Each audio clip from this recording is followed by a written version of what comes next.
You know what makes a book truly valuable? It's one you read over and over, reflect on time and again, observe and contemplate repeatedly.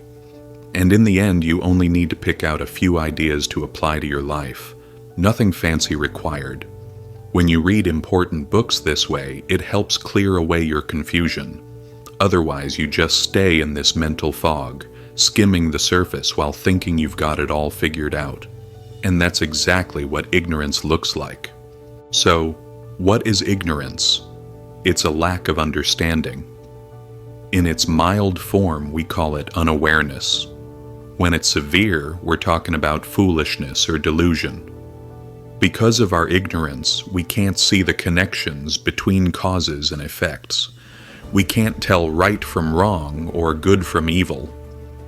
When you look at something, you need to recognize what's good and what's evil in it. You can't just sit on the fence. Real understanding requires focus and calm, while ignorance thrives in chaos. Think about it. In a nightclub, you can't concentrate because of all the noise, right? Chaotic, overstimulating places breed ignorance. Peaceful places foster wisdom. That's why Buddha said concentration gives birth to wisdom.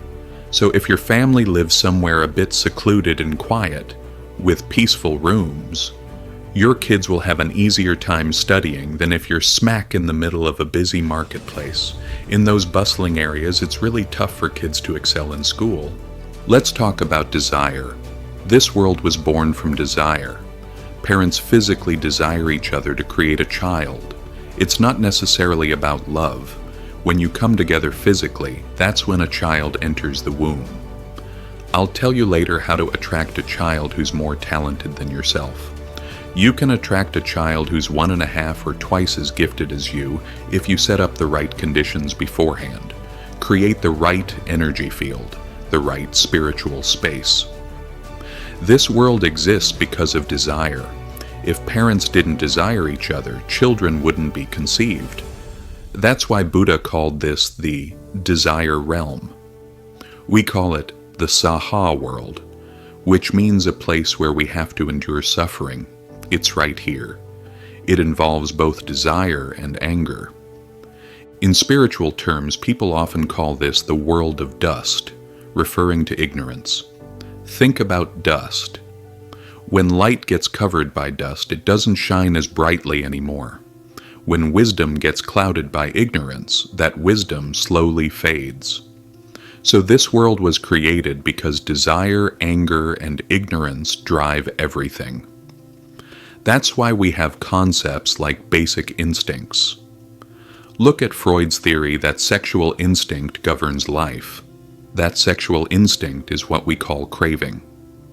In Buddhist texts, Buddha listed 5 types of craving: for wealth, beauty, sex, fame, food, and sleep. But don't we all crave money? The whole world is chasing after money right now. Don't we hunger for fame and power? And food. Just look at all the restaurants and bars popping up everywhere. And then there's craving for rest. These cravings drive our world. In Buddha's time, there was no Facebook or online gaming. Nowadays, Buddha would definitely have to add those to his list, because the original 5 just don't cover it all anymore. The process of craving works like this. It reaches out, grabs something, pulls it toward you, and never lets go. That's its nature. Here's something important. Wisdom eliminates ignorance. Ethics eliminates craving. And inner strength eliminates fear and anger. If you have inner strength, courage, patience, and calmness, you don't get angry. With courage and patience, you don't feel afraid. See how that works? So inner strength handles these 2 issues. Ethics takes care of craving, and wisdom addresses ignorance. But really, these 3 are one, and the one contains all 3. What does craving look like in action? It reaches out, grabs something, pulls it close, and never lets go. After pulling something in, you become attached, dependent, even addicted to it. A mother naturally gets attached to her child. Then it shifts targets. Once you get A, You want B. We call this a bottomless pit. Marketers exploit this all the time. They sell you an iPhone 5, then 6 months later they roll out iPhone 6, and before you've even figured out all the features on the 6, they're pushing iPhone 8, then 10, now 11. All to make you spend money faster. All your cash goes to buying their stuff. Fashion, phones, TVs, they all follow this pattern. First flat screens, then curved screens, then 3D, all designed to tempt you and empty your wallet, because they know desire never stops. It just keeps growing. They understand exactly how craving works. You get A, then immediately want B. Craving is like a leech. It sucks blood from one spot, then moves to another to keep feeding. So listen up. When you marry a guy with strong desires, especially for sex, what we might call a player, don't expect him to be faithful. That's just naive. Out of 1,000 players, maybe one will change his ways. The other 999 will take a wife, and as soon as she gets pregnant, they're out looking for new lovers.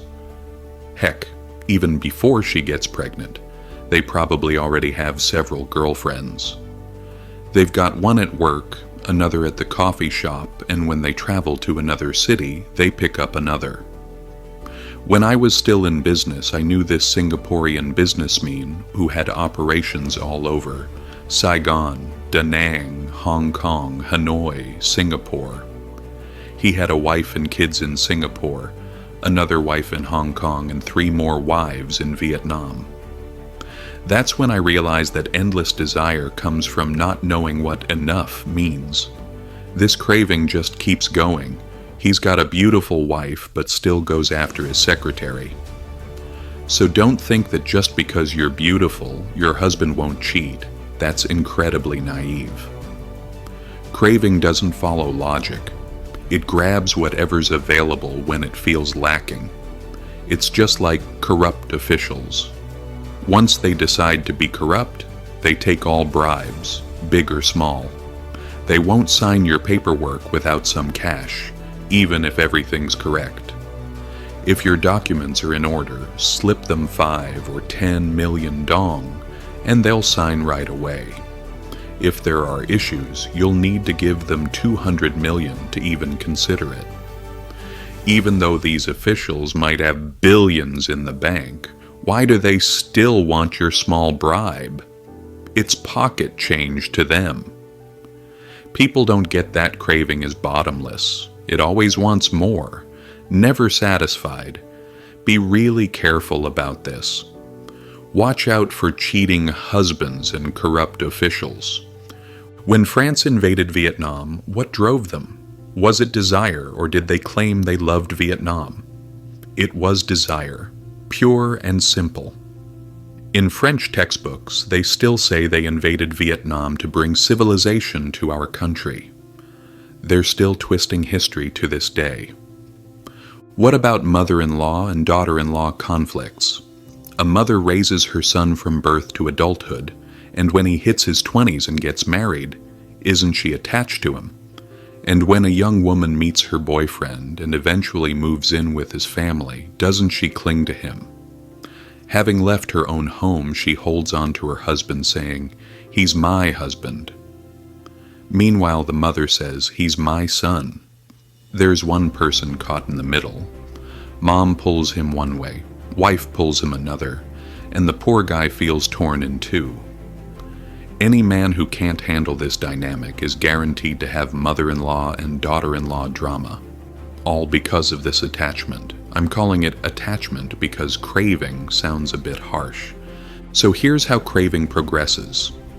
It starts with wanting satisfaction, then liking develops, then the need to possess takes over. Your mind demands ownership, possessiveness grows, and you become attached, clingy, and fixated on whatever you want. Then you start seizing it. If it tries to get away, you find ways to recapture it. If you can't get it back normally, you might steal it, and at the extreme, people hurt or even kill each other. Think about robbery murders. Often the robber didn't plan to kill, they just wanted to steal. But if the victim tries to escape, they chase and grab them, accidentally killing them. When France invaded Vietnam, didn't they kill many Vietnamese? That's craving playing out to its logical conclusion. So remember the 3 stages of craving. First stage, wanting satisfaction, wanting things your way. Middle stage, demanding and attaching, possessing and pulling things towards yourself. Final stage, becoming cruel, stealing, harming others to get what you want. Keep these 3 stages in mind. When a couple gets together, why do they often get jealous? They love each other but get jealous because jealousy belongs to anger, while loving belongs to craving. Does unconditional love involve sharing or possessing? Sharing, right? But typical husband-wife love? That's possessing. You're mine and only mine. That's the basic nature of romantic love. It's primarily based on craving.